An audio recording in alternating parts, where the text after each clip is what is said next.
Bienvenue au centre de secours et d'incendie de Gravelines pour un nouveau numéro de Vidéomag.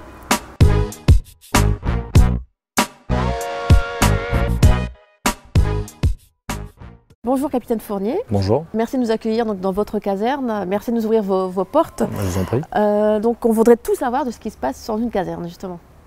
Alors c'est une grande journée qui commence tous les matins dès 8 h avec le rassemblement du personnel. En fait c'est ni plus ni moins que l'appel et la distribution des piquets pour la journée. Alors un piquet c'est l'affectation dans un véhicule, savoir quelle fonction on va occuper.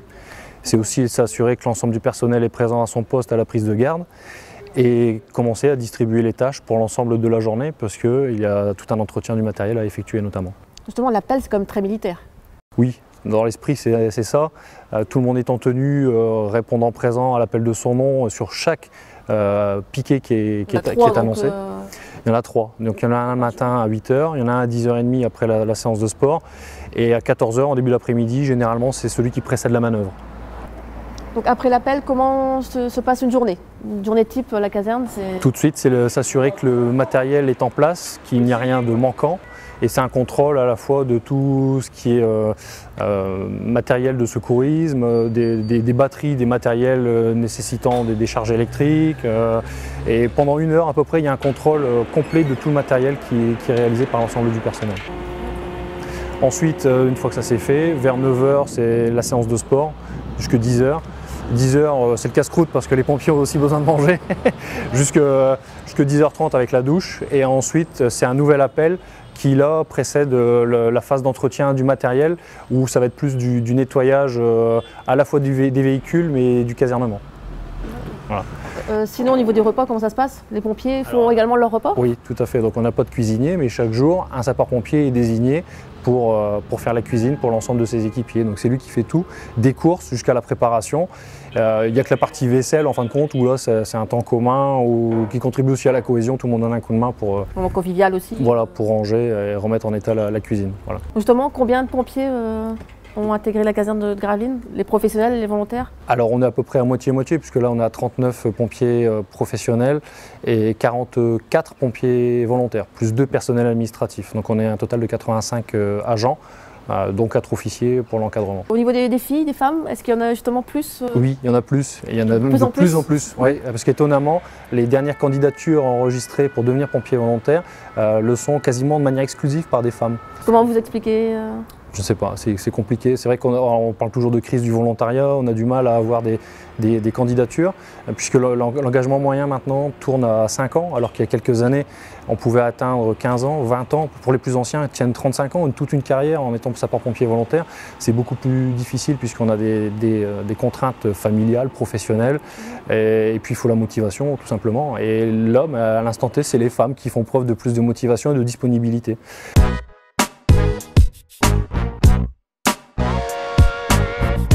Combien d'interventions sont comptabilisées sur une année? On est sur une moyenne de 2300 interventions réalisées par le centre de secours de Gravelines. De quel genre d'intervention justement? Vraiment tout. On a la chance d'avoir un secteur qui est très diversifié, avec une particularité qui est qu'on est contre la mer, ce qui, d'un point de vue circulaire, nous prive de toute une moitié. Mais du coup, ça nous fait des nouvelles interventions liées au domaine maritime. On a également forcément le secteur autoroutier, on a un secteur industriel très dense, la campagne qui n'est pas si loin de l'autre côté de l'autoroute, en fin de compte, de l'urbain. Donc on a vraiment un secteur très riche. Tout est confondu, mais bien sûr, c'est le secours à personne qui reste prépondérant, à hauteur de 80-85% de tout ce qu'on peut faire.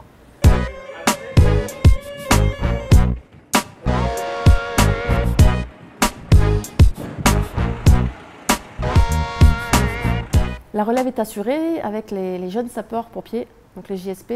Oui. Donc combien sont-ils au total? Donc ils sont 46 cette année, donc la rentrée vient de débuter. Sur les 46, on a quand même 15 Gravelinois, ce qui en fait quand même l'école la plus grande du département.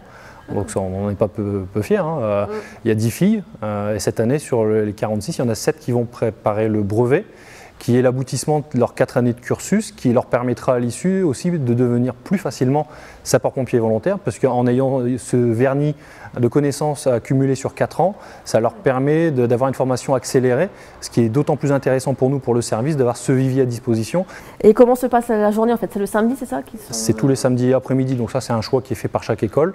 Et pendant tout cet après-midi du samedi, ils ont des connaissances qui leur sont apportées tant en théorie qu'en pratique. Il y a aussi du sport. sport.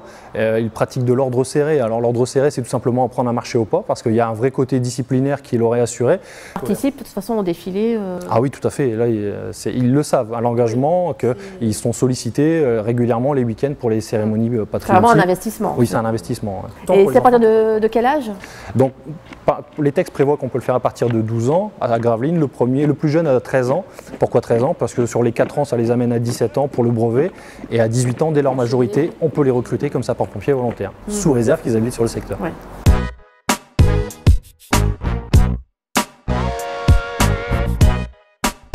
Des moments de sensibilisation sont également prévus dans les écoles ou dans les maisons de quartier? Oui, tout à fait. Donc on a sollicité la maison de quartier de Petit-Fort-Philippe et 4 écoles gravelinoises pour mettre en place des projets pédagogiques sur les risques domestiques de manière spécifique.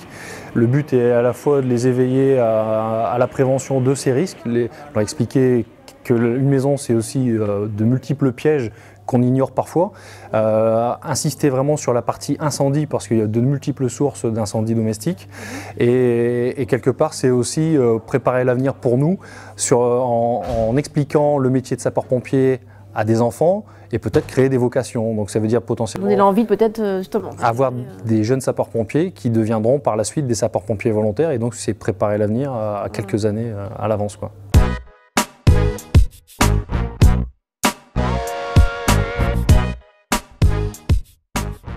Un grand rendez-vous est prévu le 21 octobre avec le congrès. Pouvez nous dire quelques mots sur le programme? Oui, donc c'est une porte ouverte XXL avec beaucoup d'animations en centre-ville et ça débutera dès 8 h le matin et jusqu'aux environs de 18 h avec une compétition sportive de crossfit avec un échafaudage de 12 mètres au milieu de la place Albert d'Anvers. Donc ça c'est une première en France où les pompiers vont s'affronter en tenue de feu sur des exercices qui seront vraiment très physiques et très impressionnants. La partie animation, village animation on va appeler ça comme ça, débutera dès 10 h avec notamment des manœuvres réalisées par les sapeurs-pompiers dans tous les domaines tout notre champ de compétences. Il y aura notamment le groupe de reconnaissance et d'intervention en milieu périlleux qui descendra du beffroi, des manœuvres incendie, manœuvres... Beaucoup de manœuvres spectaculaires quand même. Oui, il y a vraiment un côté spectaculaire. C'est une vitrine de la profession, ni plus ni moins, une démonstration de notre savoir-faire. Il y a des pompiers de toute la France en fait? Non, c'est départemental. Donc le congrès réunira des sapeurs-pompiers du département du Nord. Par contre, la compétition de CrossFit est ouverte aux sapeurs-pompiers au niveau national, voire même entre guillemets international, puisqu'il y aura aussi des pompiers belges. Voilà. Merci beaucoup. De rien. Merci à l'ensemble des pompiers pour leur professionnalisme et leur dévouement. N'hésitez pas à venir les voir et venir à leur rencontre le samedi 21 octobre sur la place Albert d'Anvers pour leur congrès. Merci, à bientôt.